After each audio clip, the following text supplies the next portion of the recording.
2024 లేదా 25లో డిగ్రీ లేదా బీటెక్ చదివారా? సాఫ్ట్‌వేర్ జాబ్ కోసం ఎదురు చూస్తున్నారా? అయితే కోడ్ జ్ఞాన్ 100 డేస్ కోర్సులో చేరండి, జాబ్ సాధించండి. నమస్కారం ప్రియా చౌదరి గారు. నమస్తే అమ్మా. సెంటిమెంట్స్ని ఎలా వదిలించుకోవాలండి? నిజంగా ఈ ఒక్క విషయంలో లైఫ్ స్పాయిల్ చేసుకొని వ్యక్తిగతంగా దిగజారిపోయి ఆ సెంటిమెంట్స్కి బానిసైపోయి ఒక్కచోటే జీవితాన్ని గడిపేస్తున్నటువంటి వాళ్ళు లైఫ్లో చాలామంది ఉన్నారు. వాళ్ళకి తెలియని విషయం ఏంటంటే వీళ్ళు ఏ ఎమోషన్స్కి అయితే పడిపోతూ ఉంటారో ఆ ఎమోషన్స్ అటువైపు నుంచి రాదండి. రావు. చాలా చులకన భావంతో కూడా చూస్తారు. 100%. వీళ్ళు దిగజారిపోతారు. దిగజారిపోయిన తర్వాత కంప్లీట్గా గ్రౌండ్ లెవెల్లోకి వెళ్ళిపోయిన తర్వాత మళ్ళీ లగాలి అని అంటే లెగలేరు. అవును. వాటి నుంచి బయటపడాలి అని అంటే ఏం చేయాలి? అది రిలేషన్షిప్ మధ్య ఉంటుంది, ఫ్రెండ్షిప్ మధ్య ఉంటుంది, పార్ట్నర్షిప్ మధ్య ఉంటుంది, భార్యాభర్తల మధ్య ఉంటుంది. అండ్ దాంతోపాటు ఇలా చెప్పకూడదు కానీ ఫ్యామిలీలో అందరి మీద ఉంటుంది. అంటే సొసైటీలో ఏ రిలేషన్షిప్కి కొంతమందికి వస్తువుల మీద కూడా ఉంటాయి చెప్తున్నాను. సో ఈ సెంటిమెంట్స్ నుంచి బయటపడాలి అంటే ఎట్లా? ఒక్కటి గుర్తుపెట్టుకోవాలి నాగరాజ్ గారు, సెంటిమెంట్ మనకి ఎనర్జీని ఇవ్వాలి కానీ మన ఎనర్జీని తీసుకునేది అయి ఉండకూడదు. అవును, అర్థమైందా? కొన్ని బంధాలు ఉంటాయి. భార్యాభర్తల బంధం తీసుకుందామండి. దాంట్లో భార్య కానీ భర్త కానీ ఒకళ్ళు డామినేటింగ్ క్యారెక్టర్లో ఉంటారు, రెండో వాళ్ళు లో ఎనర్జీలో ఉంటారు. ఆ లో ఎనర్జీలో ఉన్న వాళ్ళు ఏంటంటే వాళ్ళ బలహీనతని సెంటిమెంట్ కింద మార్చేసుకుంటారు. ఏంటి ఏమడిగినా ఇవ్వడమే తెలుసు వీళ్ళకి, మళ్ళీ తిరిగి పొందే దాని మీద వీళ్ళకి ఏ విధమైన స్పృహ ఉండదు, ఆశించడం అనేది ఉండదు. అదేమంటే అయ్యో ఎలాగండి, వీళ్ళు లేకపోతే ఎలా బ్రతుకుతామండి అని మాట్లాడుతూ ఉంటారు. అసలు లేకపోతే బ్రతకటం అనేటటువంటి ఆలోచన నీకు ఎందుకు వచ్చింది? నీ నుంచి వాళ్ళు ఎలా అయితే తీసుకుంటున్నారో వాళ్ళకి కూడా నీకు ఇవ్వాలనేటటువంటి ఇంకిత జ్ఞానం వాళ్ళకుందా? లేదు అని అన్నప్పుడు ఎంతకాలం అని నువ్వు ఇస్తూ ఉంటావు? డబ్బాలో బియ్యం అయినా ఎన్ని రోజులు తింటాం నాగరాజు గారు? అవి ఉన్నంత వరకు నువ్వు వాడేస్తూ ఉన్నావు, నింపట్లేదు, ఏమవుతుంది? ఖాళీ అవుతుంది. అలా చివరికి ఏమవుతుందంటే వీళ్ళు ఆ సెంటిమెంట్లో పడిపోయి వీళ్ళు ఎలా తయారైపోతారంటే సాలెగూడు లాగా, సాలె పురుగు తన గూడుని నిర్మించుకుంటూ అలా వెళ్ళిపోయి దాంట్లోనే చిక్కుకుని పోతుంది. దాంట్లో నుంచి బయటికి రాలేక దాంట్లోనే ఉండిపోయి చిక్కి శల్యమై చచ్చిపోతుంది ఊపిరాడక. అలాంటి జీవితాలు ఎన్నుంటాయో అనమాట. దీంట్లో బలహీనతకి సెంటిమెంట్ అనేటటువంటి పేరు పెట్టకూడదు. సెంటిమెంట్ అంటే మనకి ఎనర్జీని ఇచ్చేదై ఉండాలి. అంటే ఎదుటివాడు బలహీనుడైతే నువ్వు సెంటిమెంట్ అనేటటువంటి దాన్ని రుద్ది నువ్వు తీసుకున్నావు అని అంటే నువ్వు బలవంతుడివి, అవతలవాడు బలహీనత.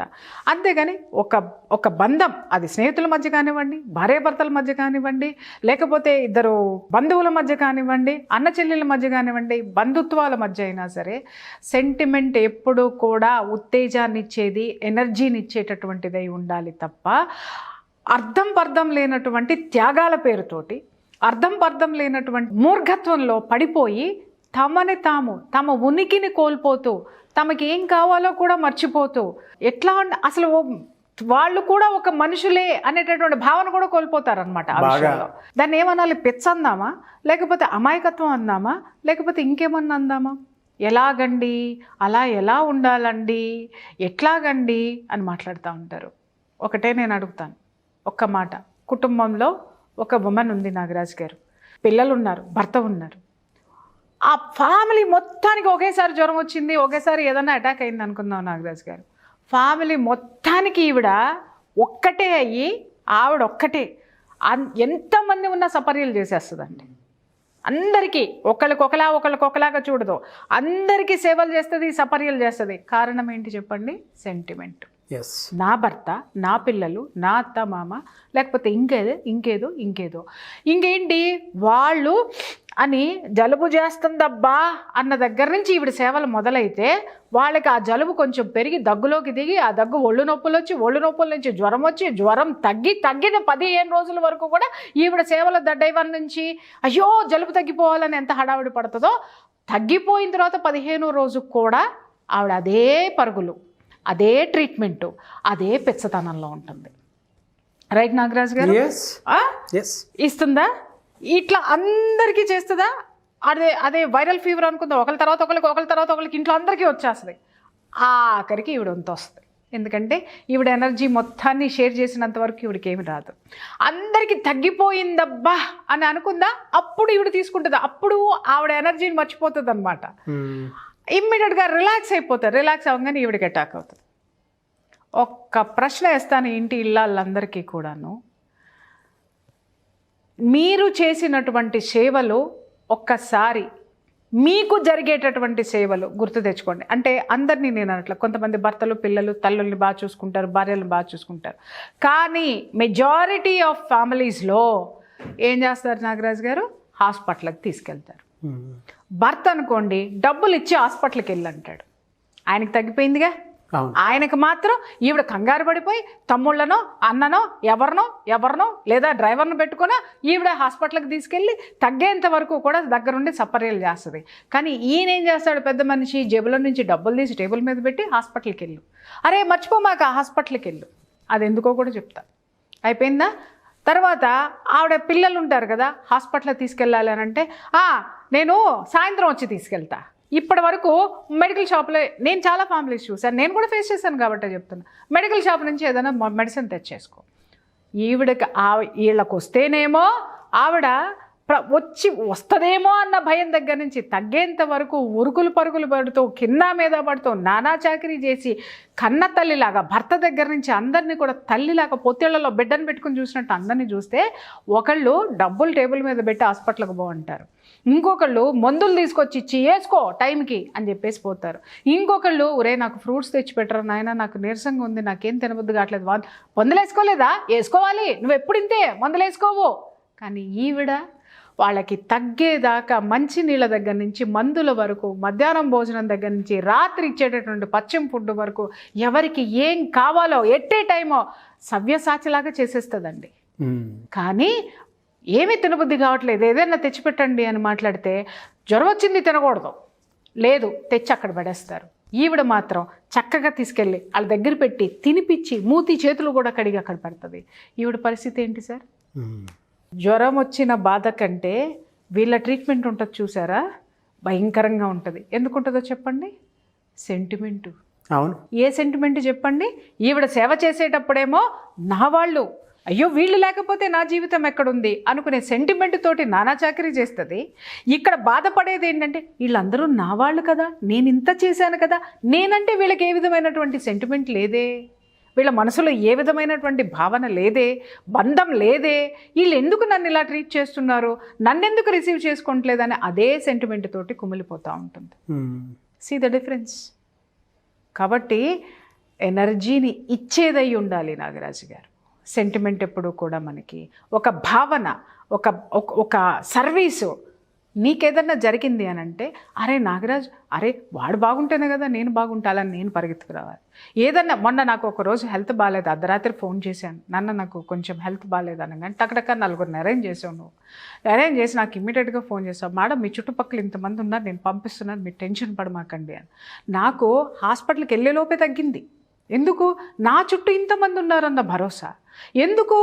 ఏం జరిగింది, ఏం జరుగుతుంది అంటే ఏం జరిగినా నన్ను కాపాడ్డానుకున్నారు. That is called sentiment. కాదు, నేనైతే షాక్ అయిపోయాను ఆ టైంలో మీరు ఫోన్ చేయగానే. ఎగ్జాక్ట్లీ అర్ధరాత్రి. అంటే మనం మాట్లాడుకునే లాంగ్వేజ్కిను ఆ టైంకి చేసిన, అప్పటికి 11:30 అయిపోయింది కదా. అవును, నాకైతే 11:45 ఆ టైంలో చేయాలా వద్దా అని కూడా ఆలోచించి చేశాను ఆ టైం. ఆ విషయం ఏంటంటే కింద నన్ను హాస్పిటల్ తీసుకెళ్ళడానికి అవైలబుల్ ఎవరు లేరు. ఇంకా తప్పలేదు నాకు. ఫైనల్గా నాకు నీ నెంబరు వచ్చి కనెక్ట్ అయ్యా. అప్పుడు ఏమైంది అక్కడ సెంటిమెంట్ ఏంటి? అరే మేడం బాగుండాలి ఇప్పుడు ఏం అవ్వకూడదు అనేటటువంటి దీంతో ఇమ్మీడియట్గా వెంకట్ వచ్చేసాడు. ఇమ్మీడియట్గా మాధవి ఫోన్ చేసింది నాకు, వీళ్ళందరూ ఫోన్ చేసి మేడం మేము వస్తా, ఆ పిల్ల రావాలంటే నా దగ్గర రావాలంటే 2 గంటలు పడుతుంది టైం, 12ంటికి నేను వస్తున్నాను మేడం, ఆ పిల్ల ఫోన్ చేసి నేను వచ్చేస్తా అంటుంది. This is call sentiment Nagaraj గారు. అర్థమైందా? అది ఎందుకు వచ్చింది? ఇక్కడికి వచ్చి నేను మీతో ఎలా ఉంటున్నానో మీరు నాకు అది రిటర్న్ ఇచ్చారు. మీరేమి ఇస్తున్నారు అనేది నేను ఎలా రిటర్న్ ఇవ్వాలనే బాధ్యత నాకుంటుంది. నాకేంటి ఫీలింగ్, నన్ను చూసుకుంటానికి ఇంతమంది ఉన్నారబ్బా, ఏ జన్మలో ఏ పుణ్యం చేసుకున్నానో నేను, నాకున్నది చాలు. ఈ భావన ఉన్నే ఎమ్మటే చచ్చిపోయేటోడు కూడా ప్రాణం వచ్చి లేచి కూర్చుంటాడు. అంతేగాని సాలె గూడు లో చిక్కుకున్నటువంటి సాలెపురుగులాగా తన చుట్టూ తాను ఆ పనికి మాలినటువంటి భావోద్వేగాల్ని క్రియేట్ చేసుకొని సెంటిమెంట్ అనేటటువంటి పదాన్ని పెట్టుకొని దాంట్లో కూరుకుపోయి బయటికి రాలేక దాంట్లో ఉండలేక ఇలాంటి మానసిక వేదన పడేటటువంటి వాళ్ళందరికీ కూడా నేను ఒకటే చెప్తున్నాను, దయచేసి అర్థం పర్థం లేనటువంటి సెంటిమెంట్లు అనేటటువంటి పేరు పెట్టి అర్థం పర్థం లేని బంధాల్లో మీ శక్తికి మించి వాళ్ళకి సర్వీస్ కానివ్వండి, ఇవ్వడం కానివ్వండి, వాళ్ళ మీద ఆధారపడటం కానివ్వండి, దయచేసి చేయకండి. ప్రేమ పెంచుకోవడం కానివ్వండి, మీ విలువ మాత్రం మీరు తగ్గించుకోకుండా ఉంటే చాలా బెటర్. ఎగ్జాక్ట్లీ. అంటే మనం చెప్తాం కానివ్వండి, వీడియో చూసిన తర్వాత నేను అనుకునేది ఏంటంటే దీనికి సంబంధించిన బాధ్యతలు చాలా ఉన్నారు, చాలా చాలా చాలా ఉన్నారు. అది ఒక్కొక్క దాని మీద డిపెండ్ అయిపోయి వాళ్ళే మా జీవితం అనుకుని నాశనం చేసుకున్నారు. నాకు మెడిటేషన్ క్లాసెస్ ఉంటాయి నాగరాజు గారు, నేను వాళ్ళకి ఇదే చెప్తా. వాళ్ళు అడుగుతారు, మేడం మన సంసార ఫ్యామిలీనే కదా మేడం, మరి వాళ్ళకి చేయకపోతే ఎలాగా మేడం అని అడుగుతారు. అడిగినప్పుడు నేను ఒకటే చెప్తాను, ఇదే చెప్తాను, అమ్మా నీవు ఇంట్లో వాళ్ళకి జ్వరం వచ్చినప్పుడు నువ్వు చేసే సర్వీసు, నీకు జ్వరం వచ్చినప్పుడు వాళ్ళు చేసే సర్వీసు, రెండింటిని పోల్చి చూసుకో, చాలు నీకు అర్థమవుతుంది. ఇన్ని సంవత్సరాల్లో నువ్వేం తీసుకున్నావో, నువ్వేమి ఇచ్చావో, నీకేం దక్కుతుందో దాన్ని బట్టి ఆలోచించు సెంటిమెంట్లో ఉండాలా వద్దా అని. ఇమ్మీడియట్గా వాళ్ళు రియలైజ్ అయిపోతారు అనమాట. అది మేల్ అయినా సరేనండి, నాట్ ఓన్లీ ఫీమేల్. నేను ఇక్కడ ఏదో ఆడవాళ్ళ గురించి మాత్రమే మాట్లాడట్లా, మగవాళ్ళు కూడా అంతే. అసలు విపరీతమైనటువంటి అర్థం పర్థం లేనటువంటి దిక్కుమాలిన సెంటిమెంట్లు అనమాట. వాటిల్లో పడిపోయి అయ్యో ఎలాగండి, అయ్యో ఇది కదండి, నీ కర్మ, నువ్వు చావు. నిజాల్లో సాలెపురుగు అని చెప్పాను కదా, సాలెపురుగులాగా నువ్వు ఇరుక్కుంటే నేనేం చేయను. నీ చుట్టూ అల్లేసుకుని దాంట్లో నుంచి రాలేక జాగ్రత్త. ఎప్పుడైనా కానీ ఎంతవరకు ఉండాలో అంతవరకే ఉండాలి. ఎప్పుడైనా చెప్తున్నా, బంధాలలో మనం ఉండాలి కానీ మనలో బంధాలు పెట్టుకోవద్దు. సంసారంలో మనం ఉండాలి కానీ మనలో సంసారం ఉండద్దు. అంటే బాధ్యతలు నిర్వర్తించాలి, ఇచ్చి పుచ్చుకోవాలి, ప్రేమను పెంచుకోవాలి, ఎనర్జీ గెయిన్ చేసుకోవాలి. Thank you so much Priya Chaudhary garu. Thank you. చాలామంది ఆన్లైన్ ఆఫ్లైన్ క్లాసెస్ అడుగుతున్నారు. ఇవాళ మెడిటేషన్ క్లాసెస్కి సంబంధించి చాలామంది ఎక్కువగా ఇక్కడే కాదు ఫారెన్ నుంచి కూడా కొంతమంది యాడ్ అయ్యి సో క్లాసెస్కి అటెండ్ అవుతూ ఉన్నారు, మెడిటేషన్ క్లాసెస్కి. అండ్ కొంతమంది ముఖ్యంగా టీనేజ్ పిల్లలు మీ అవసరం ఉంది అని చెప్పేసి పేరెంట్సే పిల్లల్ని కౌన్సిలింగ్కి మీ దగ్గరికి తీసుకొస్తున్నారు. అవునవును. ఈ మధ్య కాలంలో అయితే మాత్రం ఐ ఫీల్ వెరీ ప్రౌడ్ అండి. ఆడపిల్లల్ని మేడం మీరైతే కరెక్ట్గా చెప్తారు, మేడం మీ దగ్గరికి తీసుకొచ్చాము అని అన్న తర్వాత నా దగ్గరికి తీసుకొచ్చిన ఏ ఆడపిల్ల కూడా సాధ్యమైనంత వరకు నేను ఎలా గైడ్ చేయాలో కరెక్ట్ వేలో గైడ్ చేసి నేను పంపించడం అనేది జరిగింది. బట్ ప్రతి పేరెంట్ కూడా నా దగ్గర నుంచి చాలా మానసిక సంతృప్తితోటే బయటికి వెళ్ళడం అనేది జరిగిందండి. ఇది మాత్రం నేను అంటే మనం మొదలు పెట్టినప్పుడు కూడా మన టార్గెట్ ఎవరో అనుకున్నాం నాగరాజు గారు, యూత్. మన టార్గెట్ యూత్. అది కూడా ఎక్స్పెషల్లీ ఇప్పుడు ఉన్నటువంటి గర్ల్స్ మన టార్గెట్ నాగరాజు గారు. ఎందుకంటే ఒక మంచి జనరేషన్ని మనం తయారు చేయాలంటే గర్ల్స్ని తయారు చేయాలి, మనం పర్ఫెక్ట్ వేలో వాళ్ళని తయారు చేయాలి. పర్ఫెక్ట్ వే అంటే ఇక్కడ ఏదో ఇలా ఉండండి, ఇలాగే చెయ్యండి, ఈ రూల్స్ పాటించండి, ఈ నియమాలు పాటించండి కాదు. ఆత్మధైర్యము, ఆత్మవిశ్వాసము, తనకంటూ ఒక గోల్, ఆ గోల్లో వచ్చేటటువంటి ఆ గోల్ని రీచ్ అయ్యేటప్పుడు వచ్చేటటువంటి ఇబ్బందులు, వాటిని ఎలా ఓవర్కమ్ అవ్వాలి, ఆ ఓవర్కమ్ అవ్వడానికి తనకి ఏ విధమైనటువంటి అస్త్రశస్త్రాలు అవసరం అవుతాయి, ఎంత ఆత్మవిశ్వాసం అవసరం అవుతుంది, తన శక్తియుక్తులు ఏ విధంగా ఉపయోగించుకోవాలనేటటువంటి విషయాలన్నీ కూడా మనం 3 సంవత్సరాల కిందట మనం చర్చించుకున్నాం. సో రేపు దసరా వచ్చింది అని అంటే ఎగ్జాక్ట్ 3 years మనం స్టార్ట్ చేసి. ఎగ్జాక్ట్లీ. గ్రేట్ జర్నీ కదా. స్టార్ట్ చేసినప్పుడు బాగుండింది. ఎగ్జాక్ట్లీ. సో అప్పుడు ఏదైతే అనుకున్నామో ఈరోజు పేరెంట్స్ నాకు అంత బాధ్యతగా వాళ్ళని తీసుకొని వస్తుంటే ఐ ఫీల్ వెరీ ప్రౌడ్. వాళ్ళ పేరెంట్స్ చెప్తూ ఉంటారు అనమాట, మేడం మీ దగ్గరికి తీసుకొస్తున్నాము అని అంటే కొంచెం మా పాప కాస్త చాలా అరగెన్సీ అండి, మీ దగ్గరికి వస్తుందంటే ఆవిడేం చెప్తుంది, ఆవిడతోటి మేమేం మాట్లాడతాము, ఆవిడ మాకేం చెప్తుంది, ఇవి చెప్తే మేము వినాలా అని ఇలా వచ్చారండి. మా అమ్మాయిని తిరిగి మీతో ఇంత ఫ్రెండ్షిప్ చేసుకొని మేము తీసుకెళ్తున్నాము, మాకు ఐ ఫీల్ వెరీ హ్యాపీ అని చెప్తుంటే నాకు నిజంగా చాలా ఆనందం అనిపిస్తుంది నాగరాజ్కి. ఎందుకంటే మనం ఏమనుకున్నామో దాన్ని మనము సాధిస్తున్నాం. మార్గము మనకి దొరికింది, ఆ మార్గాన్ని వేసుకుంటూ పోతున్నాం, ఆ మార్గంలో నడుస్తూ వస్తున్నారు. నిజంగా ఫస్ట్ నేనైతే నీకు థ్యాంక్స్ చెప్పాలి, నీకు ఖచ్చితంగా థ్యాంక్స్ చెప్పాలి. ఎందుకనంటే ఎవడు కామెంట్లు పెట్టుకునే వెదవలు, కామెంట్ చేసే వెదవలు, పెట్టుకున్నారు, చేసుకున్నారు జానేదేవు. కానీ కొన్ని జీవితాలని మాత్రం మనం నడిపిస్తున్నాం. ఆ సంతృప్తి మనకి మాత్రమే ఉంది. దీన్ని మాత్రం నేను చాలా గర్వంగా చెప్పుకోగలను నాగరాజ్. ఎగ్జాక్ట్లీ. అండ్ వాళ్ళు సింగిల్ లైఫ్ లీడ్ చేసేటువంటి విమెన్స్ ఎవరైతే ఉంటారో వాళ్ళకి ఒక భరోసా. వాళ్ళ గురించి చెప్పొద్దు నాగరాజ్ గారు. ఒక్కటి చెప్పనా, ఎంతమంది నా దగ్గర నుంచి మేమేం చెయ్యగలమండి, మా లైఫ్ ఇలా ఉంది, సింగిల్గా ఉన్నాము, మాకేమీ సహకరించట్లేదు అనేవాళ్ళు ఇవాళ నేను చెప్తున్నాను కొన్ని వందల మందిని మోటివేట్ చేసే చాకుల్లాగా తయారయ్యారండి. వాళ్ళందరూ కూడా అంత ధైర్యాన్ని తెచ్చుకున్నారు, వాళ్ళ జీవితాన్ని వాళ్ళు లీడ్ చేసుకుంటున్నారు. నేను ఈరోజు ఎంతోమంది ఆత్మబంధువులు నాకు, నేను చెప్పలేను, వాళ్ళందరూ అంటారు, మేడం మీకు ఎప్పుడు అవసరమైతే ఒక్క ఫోన్ కాల్ కొట్టండి, మేము వచ్చేస్తాం. మేడం మీకేం కావాలో చెప్పండి. మీరు నమ్మరండి, ప్రతి ఒక్కళ్ళు ఒక్కొక్క మదర్ లాగా చూస్తే నాకు మదర్లు వాళ్ళు. ఈరోజు ఏ చిన్నది వచ్చినా కూడా అంత బాగా స్పందిస్తున్నారు. స్పందించడానికి కారణం ఏంటంటే వాళ్ళకి కావాల్సినటువంటి ఎనర్జీని ఇక్కడి నుంచి తీసుకొని వెళ్ళారు. ఆ ఎనర్జీతోటి వాళ్ళు వర్క్ చేయటమే కాకుండా ఆ ఎనర్జీని మిగిలిన వాళ్ళందరికీ కూడా ఇస్తున్నారు. చూడండి, అది నాకు చాలా సంతృప్తినిచ్చినటువంటి విషయం.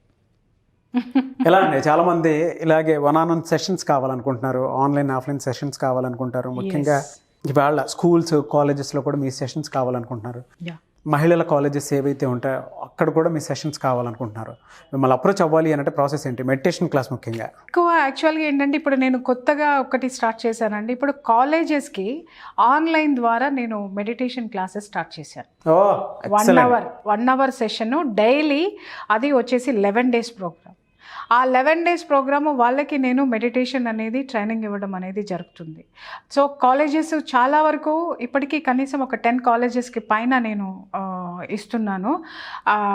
ఎంత హ్యాపీ అంటే సాధన నేను 11 days నేను ఇచ్చిన తర్వాత నేను వాళ్ళని తర్వాత మళ్ళీ వాళ్ళు అసలు వీళ్ళు ఎంతవరకు సాధన చేస్తున్నారు, 11 రోజులు కేవలం ఆన్లైన్లో నేను చెప్పింది విన్నారేమో అని అనుకున్నాను. కానీ నేను తర్వాత మళ్ళీ కొంచెం గ్యాప్ ఇచ్చి విజిట్ చేయడానికి వెళ్ళినప్పుడు ఒక్కొక్కళ్ళు ఆడపిల్లలు కానీ మగపిల్లలు కానీ స్టూడెంట్స్ చెప్తున్నారండి, మెడిటేషన్కి ముందు మా ఆలోచనలు మా యొక్క యాటిట్యూడ్ ఇలా ఉండేది మేడం, మెడిటేషన్ తర్వాత మాకు ఒక గోల్ ఏర్పడింది, మేము దాన్ని ఎలా రీచ్ అవ్వాలో మాకు అర్థమవుతుంది.